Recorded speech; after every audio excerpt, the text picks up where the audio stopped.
the best conference in the nation. Let's see what the guys from ESPN's College Game Day have to say about that. Reese Davis, Jalen Rose, Digger Phelps, and Jay Billis in the heart of Big Ten country. Marquee matchup between Michigan and Michigan State. I'm going to say this quietly. Could you make a case that the Big 12 is the best conference in college basketball? Jay Billis probably could, but Jalen Rose can't. You said we're in Big Ten country, and I'm not going to be a homer and take a Big Ten scoop. You're already in enemy territory. Exactly. Right? I'm actually going to go with the ACC, and here's why. It's been turned upside down this year.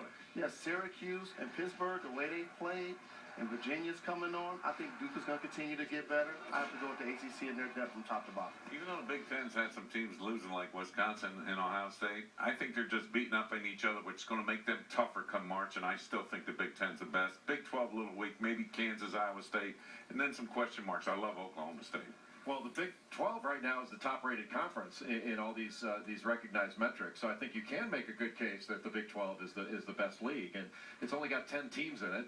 Big 12 has 10 teams. Big 10 has 11 or 12 or 13, whatever it's got. But you're going to get a good percentage of teams out of the Big 12, probably 5 or 6 that are going to go to the NCAA tournament. That may be a little conservative on the 5. So I think you can make a really good case with the Big 12. And Kansas is going to continue to get better. Oklahoma State, Oklahoma has improved. Baylor is a really good team. This is an excellent conference. And the Big Ten's 12 until they go to 14, which is coming, which is different from when they used to have 11. Big 14. You used to have 11.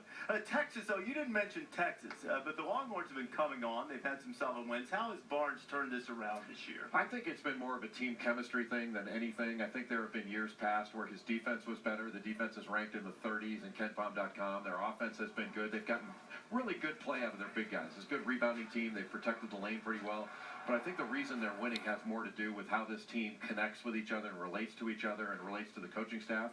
They don't have any problems. Everybody does their job and helps their teammate do their job, and I think that's been really beneficial to them. Jalen, who's been the key player in your judgment for the Longhorns? I'm going with Cameron Ridley. He's second on the team in scoring, leading them in rebounding, leads the team in blocks, shoot 58% from the floor. His consistency has been the catalyst. Now, when you look at this team, I want to go with expectations.